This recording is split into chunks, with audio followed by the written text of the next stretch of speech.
Welcome back to my channel Manoj sir coaching Bhowanipore. Calcutta ইউনিভার্সিটির semester 3-তে পড়ছো যে সমস্ত ছাত্রছাত্রী তারা অনেকেই আমায় কমেন্ট করেছিলে যে ইকোনমিক্স পেপারটির কিছু সাজেশান দেওয়ার জন্য।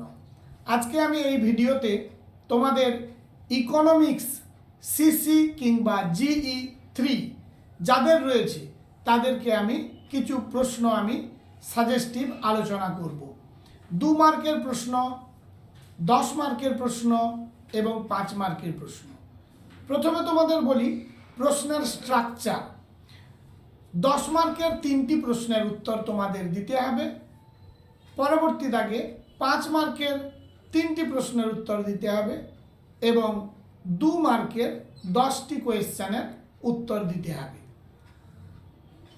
যারা আমার এই চ্যানেলে নতুন তারা মনোজ স্যার কোচিং ভবানীপুর চ্যানেলটি সাবস্ক্রাইব করো, লাইক করো এবং বেল আইকনটি ক্লিক করে রেখো।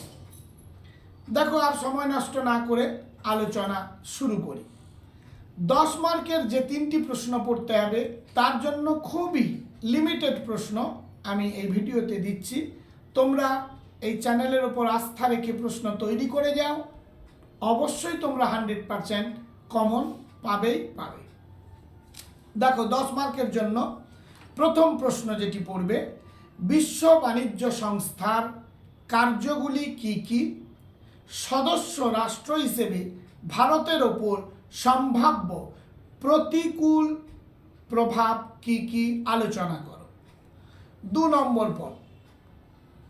নম্বর প্রশ্ন, ভারতে শিক্ষাক্ষেত্রের গুরুত্ব কি কি? শিক্ষা ক্ষেত্র বিস্তারে সরকারি পদক্ষেপ আলোচনা করো। 3 নম্বর প্রশ্ন, জনসংখ্যা ও অর্থনৈতিক উন্নয়নের দ্বিপাক্ষিক সম্পর্ক আলোচনা করো। অথবা এটা এভাবেও প্রশ্ন থাকতে পারে, কোনো দেশের অর্থনৈতিক উন্নয়নে জনসংখ্যা বৃদ্ধির প্রভাব আলোচনা করো। পরবর্তী প্রশ্ন, খুবই ইম্পর্ট্যান্ট প্রশ্ন, ভারতে গণদারিদ্র্যের কারণগুলি লেখো।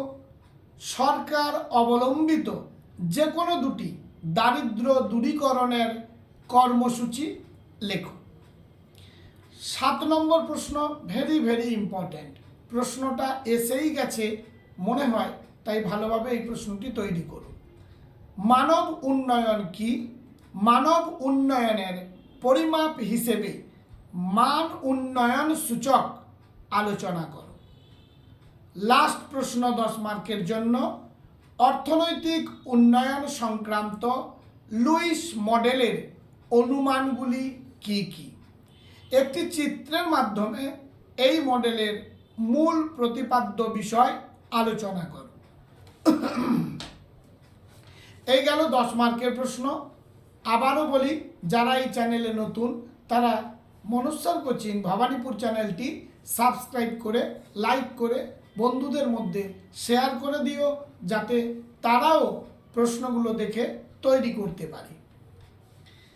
5 মার্কের জন্য যে প্রশ্নগুলো আমরা পড়ব, 3টে প্রশ্ন করতে হয় 5 মার্কের, 3 5 15।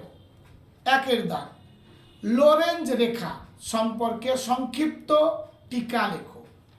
2 নম্বর, অর্থনৈতিক প্রসার বনাম অর্থনৈতিক উন্নয়ন টিকা লেখো।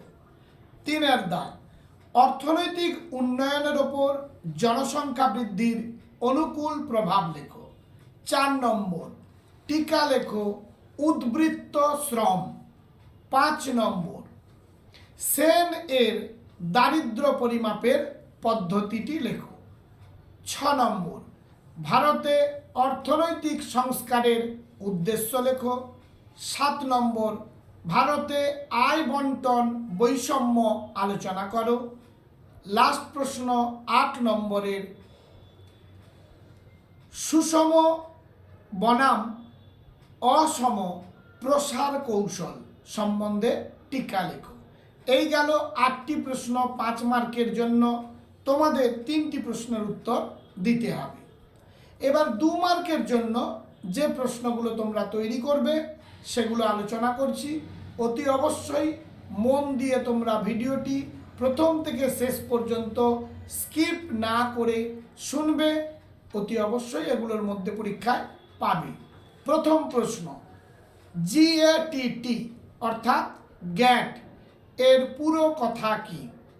2 নম্বর, প্রচ্ছন্ন বেকারত্ব কি?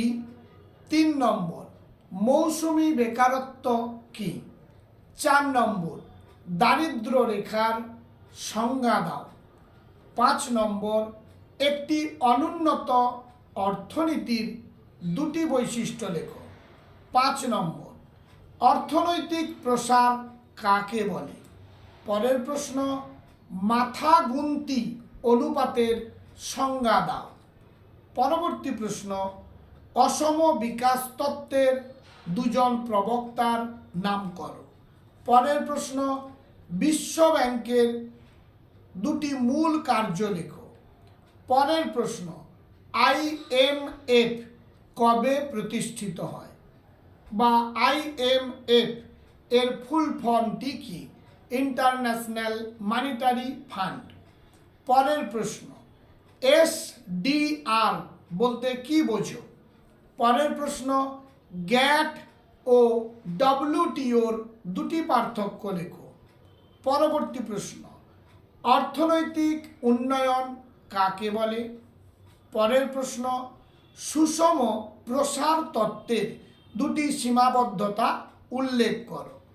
পরের প্রশ্ন, 1991 সালে ভারতে নতুন অর্থনৈতিক নীতি গ্রহণের 2টি কারণ লেখো।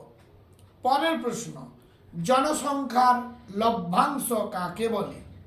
পরের প্রশ্ন, ভারতে ক্রমহ্রাসমান মৃত্যু হারের 2টি কারণ লেখো। লাস্ট প্রশ্ন 2 মার্কের জন্য, মানব উন্নয়নের 3টি মাত্রা লেখো। 2 মার্কের এই প্রশ্নগুলো তৈরি করলে অতি অবশ্যই এখান থেকে তোমরা কমন পাবেই পাবে। আজ তাহলে এই পর্যন্ত।